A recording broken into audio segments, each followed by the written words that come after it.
In this video, let's discuss LeetCode question 1, which is toSum, and then let's go ahead and code it out in Python. Hi everyone, let's do this question. You are given an array of integers and another integer target value. Write a function that will take these inputs and return the indices of the two integers in the array that add up to target value. Alright, now let's thoroughly understand the question first. And remember, in the interview, when this is actually happening with an interviewer, feel free to ask clarifying questions so that you and the interviewer are on the same page and that you have sufficient understanding about the question to be able to solve it. Now, in this question, it says that we are given an array of integers and we are given one more integer and it's called the target value.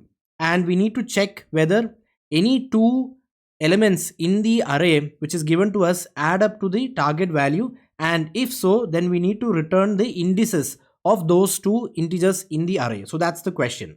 All right, now let's simulate the interview by asking a few clarifying questions, and these are some of the questions that you could ask.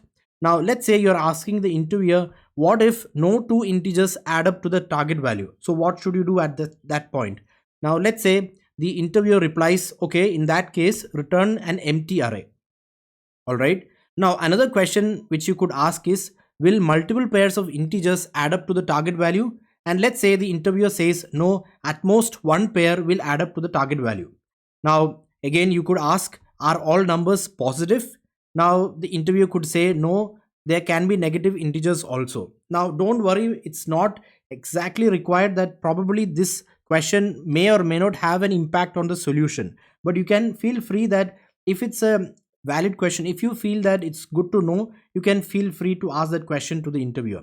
And again, another question could be, are all the integers distinct? And probably the interviewer says yes, all the integers are distinct. And another question that you could ask is, what if the array of integers that is given as an input is empty? Now the interviewer says, at this point, if this is the case, then return an empty array. All right. And again, you ask, can I add the same integer twice to get the target value? And the interviewer replies at this point, no.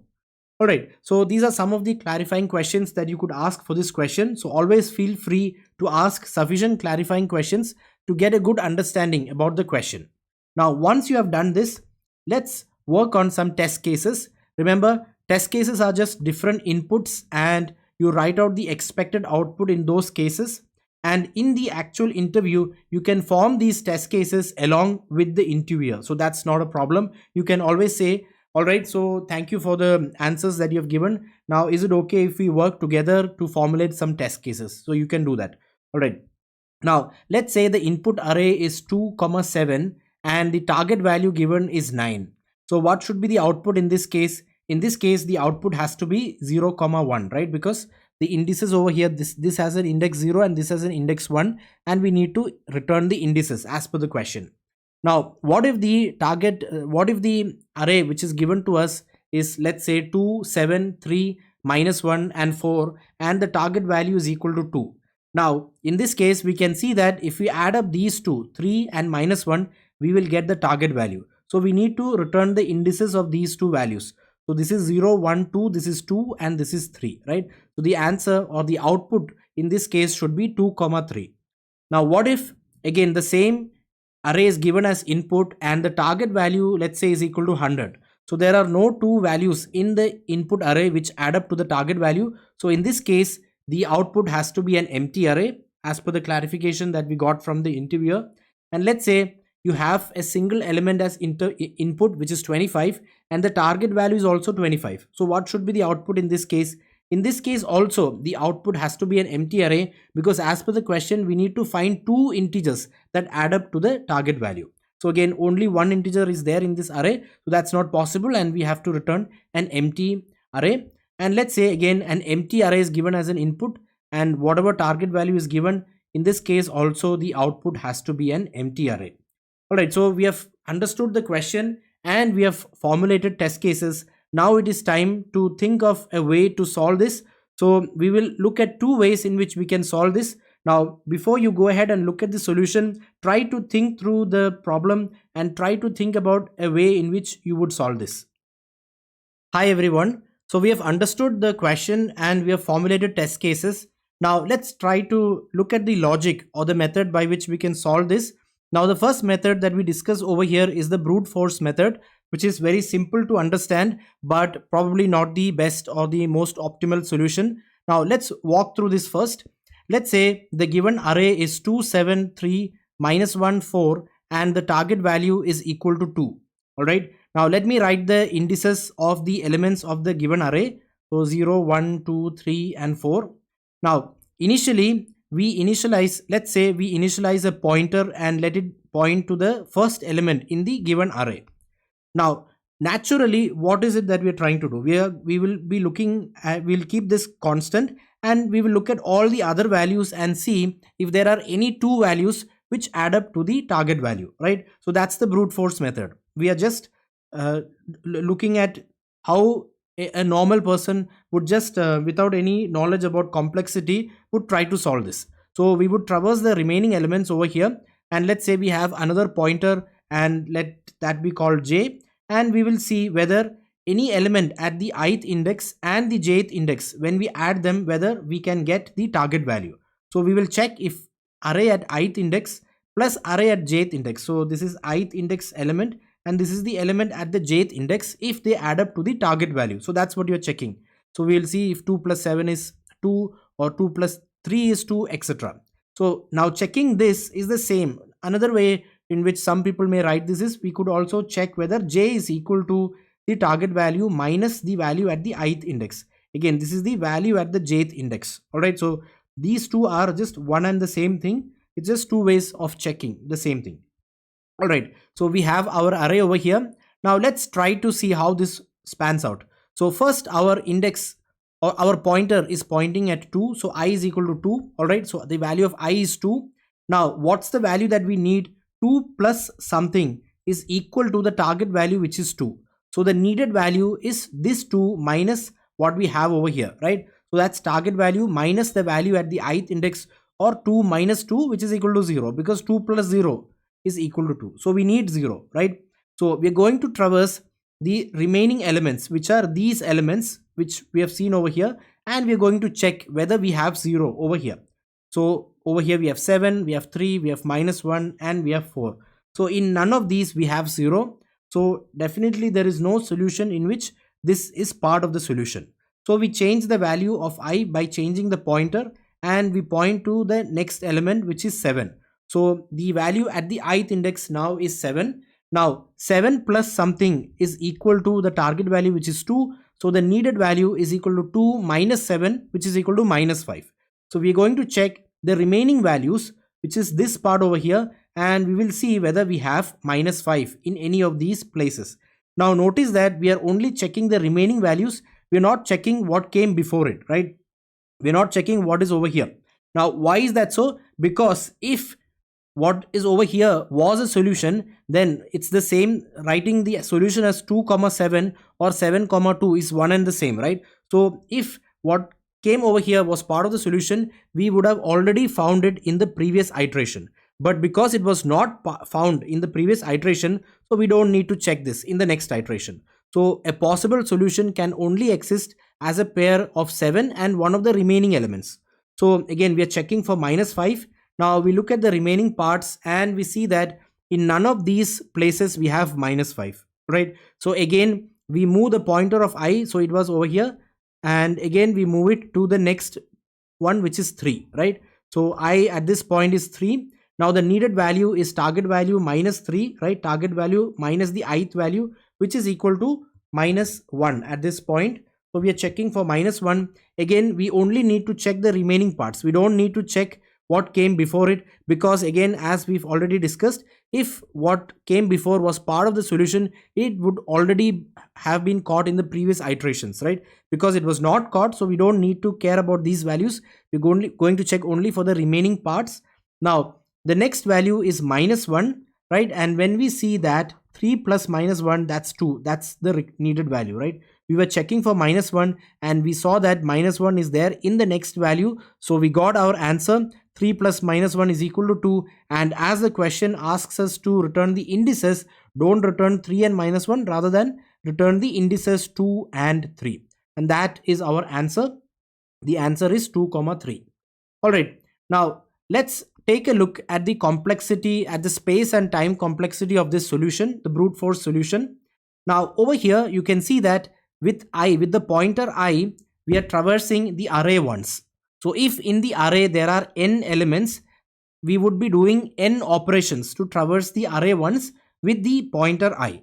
All right, now we can also see that at every iteration over here, that is for every value of I, we are again traversing the array, right? So again, we have seen that I is traversing at this point. I was pointing to the value 2, and at this point it was pointing to the value 7. At this point it was pointing to the index with the value 3. Okay, so it's pointing at the indices with the value 2, 7, 3, etc.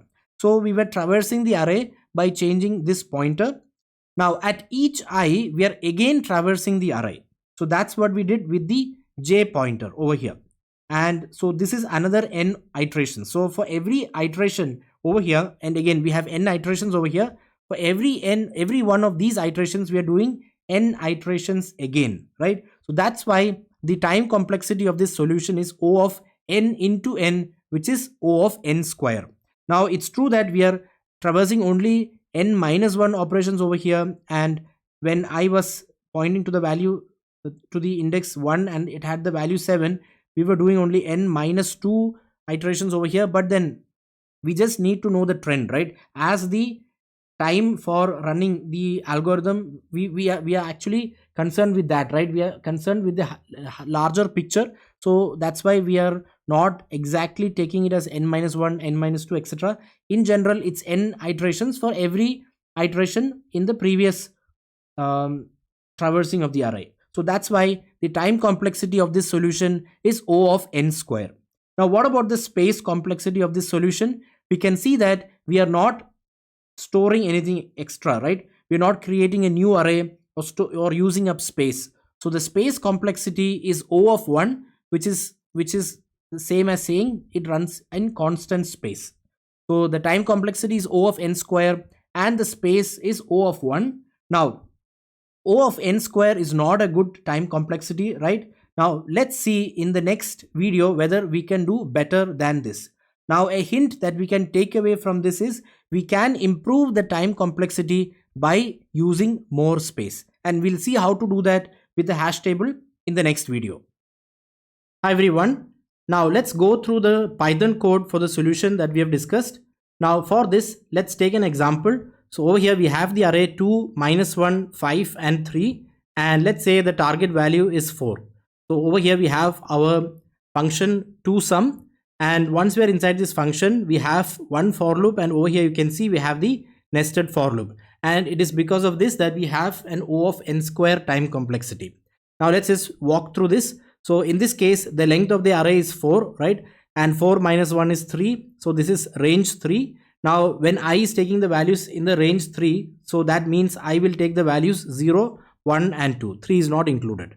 All right, then over here we have j. For each of these values of I, j is going to take the value I plus 1, and then over here you have length of the array. So length of the array is 4, right? So this is not included, right? 4 will not be included. So that means when I is equal to 0, j will take the values 1, 2 and 3. Similarly, when I is equal to 1, j will take the values 2 and 3, and when I is equal to 2, j will only take the value 3. So these are the combinations, right? So you can see that for a length of 4, we are having 3 plus 2 plus 1, right? So this is 3 operations over here. This is 2 operations and this is 1 operation. And as we've seen in the method discussion, it is because of this that we are getting an O of n square time complexity.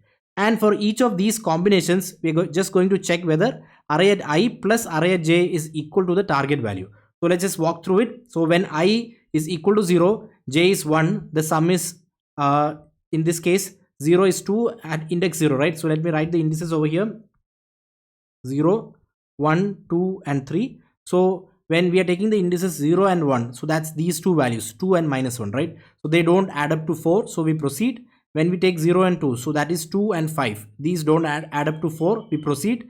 Then we have 0 and 3, right? 0 and 3, this combination. So in this case we have 2 and 3, and that adds to 5, right? So it's not 4, so we proceed. So again we come out of this for loop and we come to this for loop. We increment I is going to take the value 1, And for these cases, initially j is 2, right? So when it's 1 and 2, that's indices 1 and 2, right? So when you add these up, you get 4. Minus 1 plus 5 is 4. So that's why we will be returning 1 and 2. And you can see that's the answer that we're getting over here. And again, as we've discussed, the time complexity for this solution is O of n square, because we have two for loops, right? So you can see over here also, when the length or n is 4, we are having 3 plus 2 plus 1, total number of operations, right? So 3 plus 2 plus 1. And we have seen previously that this can be generalized as n minus 1 plus n minus 2, etc. up to 1 operations. And when we simplify this, this term has a n square term. So that's why the time complexity is O of n square, and the space complexity is O of 1, because we are not using any auxiliary space. Hi everyone. So we have discussed the brute force solution for this question. Now let's try to see how we can solve this question in a more optimal manner.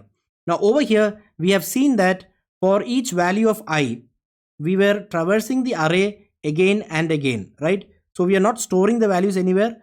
The same value which was accessed over here is again accessed over here by traversing the array, right? So this is not an efficient way of solving it. And because of that, we got a time complexity of O of n square, right? Now let's try to avoid this scenario where at each I, we were traversing the array again and again. So for each of these n operations, we were doing n operations again, right? So that's why the time complexity was O of n square. And the basic reason for this was we were not storing anything. So let's try to store. So we are using some space, but we will try to optimize the time complexity. All right, so let's try to do that. So we have a sample input. So let's take this as the input array, and the target value is equal to 2. Now we will try to make use of a hash table to solve this. And the property of a hash table which we are using over here is that lookup, when we try to look up a value from a hash table, when we have the key, is a constant time operation or a O of 1 operation. So this is the concept that we are going to use over here. And we have seen that in the previous method, we were not storing anything. Now what we are going to do over here is, as we traverse the array, we will keep storing the values in the hash table, so that later when we want to see whether a particular value is there in the array or not, and when that value is something that we have already traversed, we don't need to traverse the array again, but rather we will just access it from the hash table. We will just check it from the hash table, and we don't need to traverse the array again. So that's the basic thing that we are trying to implement. All right, so let's make some space over here. Now we will have a pointer. Yes, definitely we'll have to traverse the array once. So let the pointer initially point to index 0, which has value 2, and let's make a hash table. Initially the hash table is empty. All right, now we will check what value we need along with 2 to get to the target value, which is also 2, right? So this 2 plus something is equal to the target value, which is 2. So the needed value at this point is 2 minus 2, which is equal to 0, right? Because 2 plus 0 is equal to 2. Now we will check whether this 0 is there in the hash table, and because again we are starting the algorithm, so at this point it is not there. So if it is not there, in this case 0 is not there in the hash table, what we will do is we will insert this value into the hash table. So we'll insert 2 into our hash table. Now let me do that. And again, because the question says that at the end we need to return the indices of the values which add up to the target value. So when we insert 2 in the hash table, 2 is going to be the key and the value is going to be the index. So at this point, we're going to insert into the hash table 2, 0. This 2 is this value. And this 0 over here is this index. So the pair, the key value pair that we are inserting over here is 2, 0. So notice what we are doing over here. We are storing the array into the hash table, right? So we don't need to traverse the array again to see whether we have 2 or not in the array. So that's the basic thing that we are trying to do over here. All right. Now again, we move the pointer from 2 to the next index, which is 7. Now what is the needed value at this point? 7 plus something is equal to 2. So the needed value is 2 minus 7, which is equal to minus 5. So we are going to check whether minus 5 is already there in the array. And for that, we are not going to traverse the array, but rather we'll just check whether -5 is in the hash table or not. All right. So at this point, -5 is not there in the hash table, right? It's not there in the hash table. So what do? We insert this 7 into the hash table. So that's what we're going to do. We're inserting the array elements into the hash table. So let's insert 7 and 1. So this 7 is the value of the array, right? This is the key of the hash table, but that's the value which you have in the array. And over here, this 1 is this index. All right. Now let's make some space. We move the pointer from 7 to 3. Okay. So again, 3 plus something is equal to 2. So we need -1. We are going to check whether -1 is in this array, not by traversing the array, but by checking whether it's there in the hash table. All right. Now you can see that -1 is not in the hash table, right? -1 is not in the hash table. So what do? We insert this 3 into the hash table. So that's 3, 2. 3 is this value and 2 is the index, which is this one over here. So we insert 3 and 2 into the hash table. Now we again move the pointer and we have -1. So -1 plus something is equal to 2. So the needed value in this point is 2 minus -1, which is equal to 3. And we are going to check whether 3 is already there in the array, not by traversing the array, but by checking the hash table. And when we do that, we can see, yes, 3 is already there in the hash table, which means that 3 is there previously in the array, right? So yes, we have found our solution, right? This means 3 is there in the array. So we have the answer. And remember, we need to return the indices. So the index of value 3 in the array is this 2 over here. So we are going to return this 2 and this index over here. Already we have the pointer which is pointing to index 3, right? So we are going to return these two indices, this 2 and this 3. That's 2, 3, which is our answer. Now, again, quickly, let's revise what we did. Basically, we are ensuring that we need to traverse the array only once. And whenever we encounter an element of the array, we check whether the needed value is already there in the array, because it's a pair, right? We need two values. For example, 2, we needed 0. For 7, we needed 5. For 3, we needed -1, etc. So when we were at the index which had the value 2, we are checking whether 0 is already there in the array, not by traversing the array, but by checking the hash table.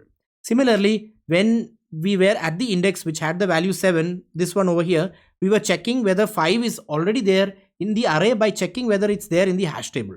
And if it's not, we were inserting, right? So at this point, we inserted 2, 0. Then we inserted 7, 1. At this point, we inserted 3, 2. And when we reached over here, we checked whether we have 3 in the array, in the previous elements of the array which were already traversed, not by again traversing the array, but by checking the hash table. And we saw it's there, right? So we got the answer, and the answer is -1 and 3. These add up to 2, and we return the indices. Because we are storing the index over here, we got the index of 3 from the hash table, and the index of -1, we got it because that was stored in the pointer, right? So we return 2, 3, which is the answer. Now let's look at the space and time complexity of this solution, right? So the time complexity of this solution is O of n.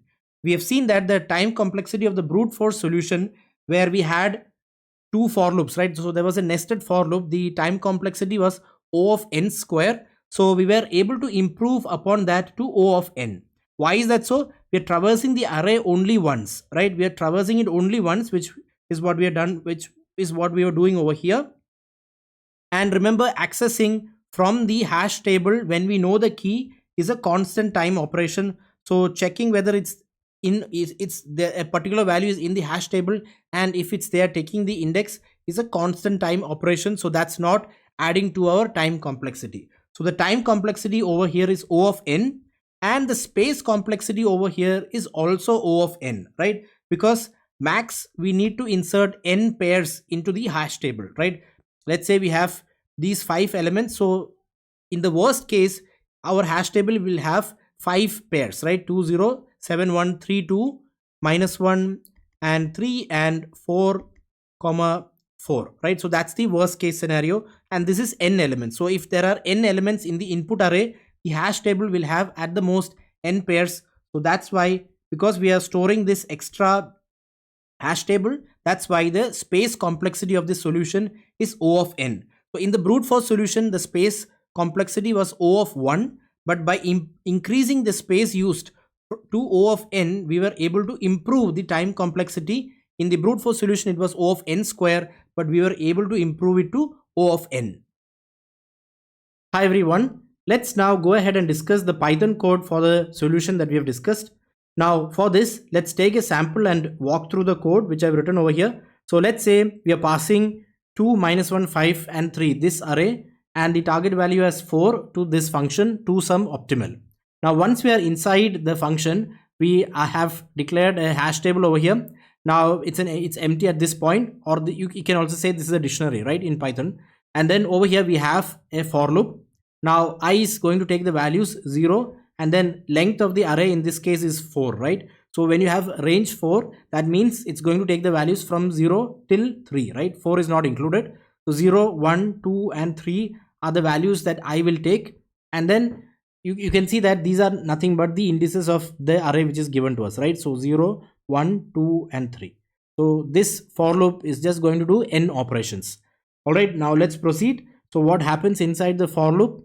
For each value that we take, right, for each value that we take in the array, we're going to find needed val, and needed val is equal to target minus the value at that index. All right, so once we find that, we're just going to check whether that needed value is there in the dictionary, right? If it is there, we will return the indices of the current index where we are in the array, and the index where that particular needed value occurred in the array. So these two indices would be returned, and if it is not there, we're going to make an entry into the hash table. So that's how it works, right? So let's just walk through this sample over here. So initially I is 0, and at this point the value over here is 2, right? So needed value is going to be target, which is 4 minus 2. So needed value at this point is equal to 2. 4 minus 2 is 2. And then at this point the hash table is just empty, or the dictionary is just empty, right? So this is not there in the dictionary. So we come over here, and then we're making an entry over here. We're saying num available at array at I. So array at I, this value over here is 2, right? So at 2, this is the key. The value is going to be the index I, right, which is 0. So we are making an entry to 0 over here. Then we proceed, right? Again, I becomes 1 at this point, and again at index 1, the value over here is -1, and we calculate the needed value, which is target, which is 4 minus -1, which is 5, and we're checking whether 5 is there in the dictionary. It is not there. So we come over here and we make an entry, right? We make an entry array at I, that's -1. So this is going to be the key. We have -1 over here, and the value is the index, which is 1. So we have -1, 1, which is an entry over here. Again, I becomes 2. At this point, we again calculate needed value. Now the value in this array at index 2 is 5. So needed value is equal to 4 minus 5, which is -1, right? So needed value now is -1. And when we check, you can see that it is there in the dictionary, right? So it is there. So we come over here and we're just going to return I. So I at this point is equal to 2, right? And num available, which is this dictionary, and the key is going to be needed val, which is -1. So we are taking the value at this key, which is 1. So we are just going to return 2 and 1, and that is a solution which you can see we have over here, right? So in this case, you can notice that we are traversing the given array only one time, right? So that's why the time complexity is of the order of n, and we have this extra space because we're creating this dictionary, right? And that's why the space complexity also of this solution is O of n. If you're trying to learn data structures and algorithms through a structured step-by-step approach, do check out my best-selling DSA with Python Udemy course. In this detailed hands-on course, you will dive deep into key data structures, powerful algorithmic techniques such as backtracking, dynamic programming, greedy strategies, crucial patterns such as sliding window, two pointers, merge intervals, and solve numerous LeetCode coding challenges to sharpen your problem-solving skills. Each concept is simplified with bite-sized animated lessons, relatable examples, and step-by-step coding demonstrations. By the end of this course, you will develop deep confidence to tackle DSA coding problems. To know more about this course, click on the link in the description and take your Python problem solving skills to the next level.